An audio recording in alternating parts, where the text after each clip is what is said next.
English Fairy Tales. How to get into this book. Knock at the knocker on the door, pull the bell at the side. Then, if you are very quiet, you'll hear a teeny tiny voice say through the grating, "Take down the key." This you will find at the back. You cannot mistake it, for it has JJ in the wards. Put the key in the keyhole, which it fits exactly. Unlock the door and walk in. To my dear little May. Preface. Who says that English folk have no fairy tales of their own? The present volume contains only a selection out of some 140, of which I have found traces in this country. It is probable that many more exist. A quarter of the tales in this volume have been collected during the last 10 years or so, and some of them have not been hitherto published. Up to 1870, it was equally said of France and of Italy that they possessed no folk tales. Yet within 15 years from that date, over 1,000 tales had been collected in each country. I am hoping that the present volume may lead to equal activity in this country, and would earnestly beg any reader of this book who knows of similar tales to communicate them, written down as they are told, to me, care of Mr. Nutt. The only reason, I imagine, why such tales have not hitherto been brought to light is the lamentable gap between the governing and recording classes and the dumb working classes of this country, dumb to others but eloquent among themselves. It would be no unpatriotic task to help to bridge over this gulf by giving a common fund of nursery literature to all classes of the English people, and, in any case, it can do no harm to add to the innocent gaiety of the nation. A word or two as to our title seems necessary. We have called our stories fairy tales, though few of them speak of fairies. The same remark applies to the collection of the Brothers Grimm, and to all the other European collections, which contain exactly the same classes of tales as ours. Yet our stories are what the little ones mean when they clamour for fairy tales, and this is the only name which they give to them. One cannot imagine a child saying, "Tell us a folk tale, nurse," or "Another nursery tale, please, grandma." As our book is intended for the little ones, we have indicated its contents by the name they use. The words fairy tales must accordingly be taken to include tales in which occurs something fairy, something extraordinary, fairies, giants, dwarfs, speaking animals. It must be taken also to cover tales in which what is extraordinary is the stupidity of some of the actors. Many of the tales in this volume, as in similar collections for other European countries, are what the folklorists call drolls. They serve to justify the title of Merry England, which used to be given to this country of ours, and indicate unsuspected capacity for fun and humour among the unlettered classes. The story of Tom Tit Tot, which opens our collection, is unequalled among all other folk tales I am acquainted with, for its combined sense of humour and dramatic power. The first adjective of our title also needs a similar extension of its meaning. I have acted on Molière's principle, and have taken what was good wherever I could find it. Thus, a couple of these stories have been found among descendants of English immigrants in America.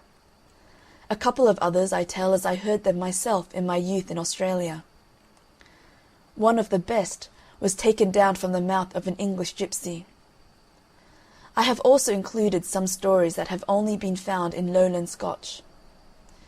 I have felt justified in doing this, as of the 21 folk tales contained in Chambers' Popular Rhymes of Scotland, no less than 16 are also to be found in an English form.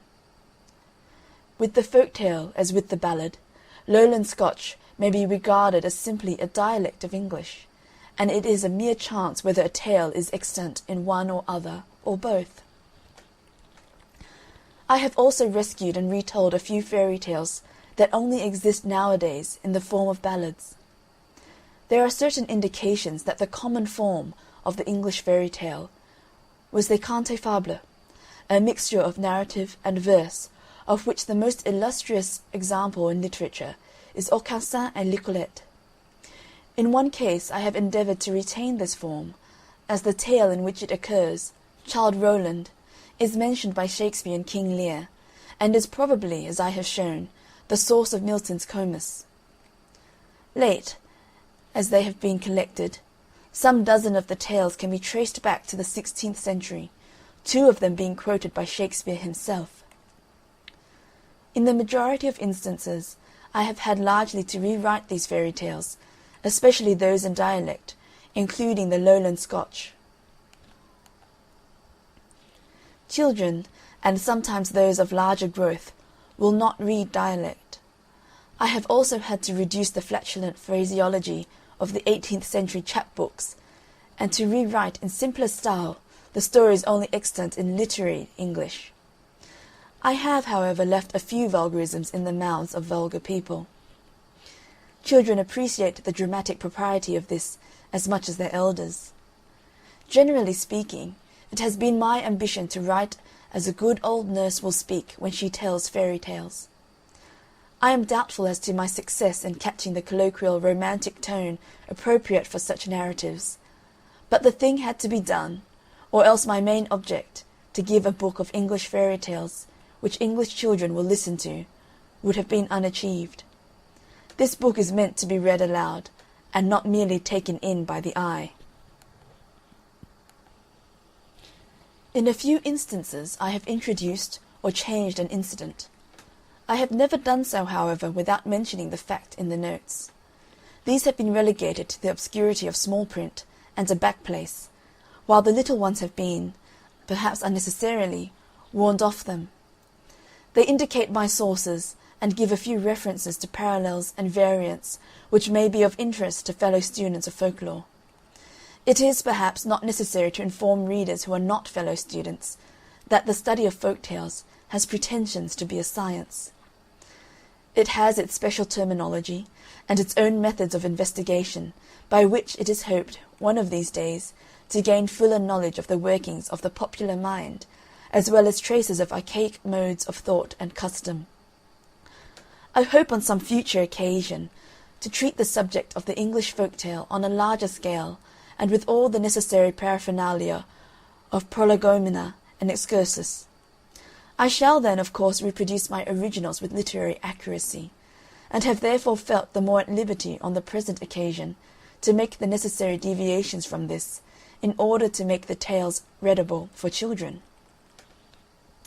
Finally, I have to thank those by whose kindness in waiving their rights to some of these stories, I have been enabled to compile this book. My friends Mr. E. Clodd, Mr. F. Hines Groom, and Mr. Andrew Lang have thus yielded up to me some of the most attractive stories in the following pages. The councils of the English and of the American folklore societies, and Messrs. Longmans, have also been equally generous. Nor can I close these remarks without a word of thanks and praise to the artistic skill with which my friend, Mr. J. D. Batten, has made the romance and humour of these stories live again, in the brilliant designs with which he has adorned these pages. It should be added that the dainty headpieces to Henny Penny and Mr. Fox are due to my old friend, Mr. Henry Ryland. End of the preface.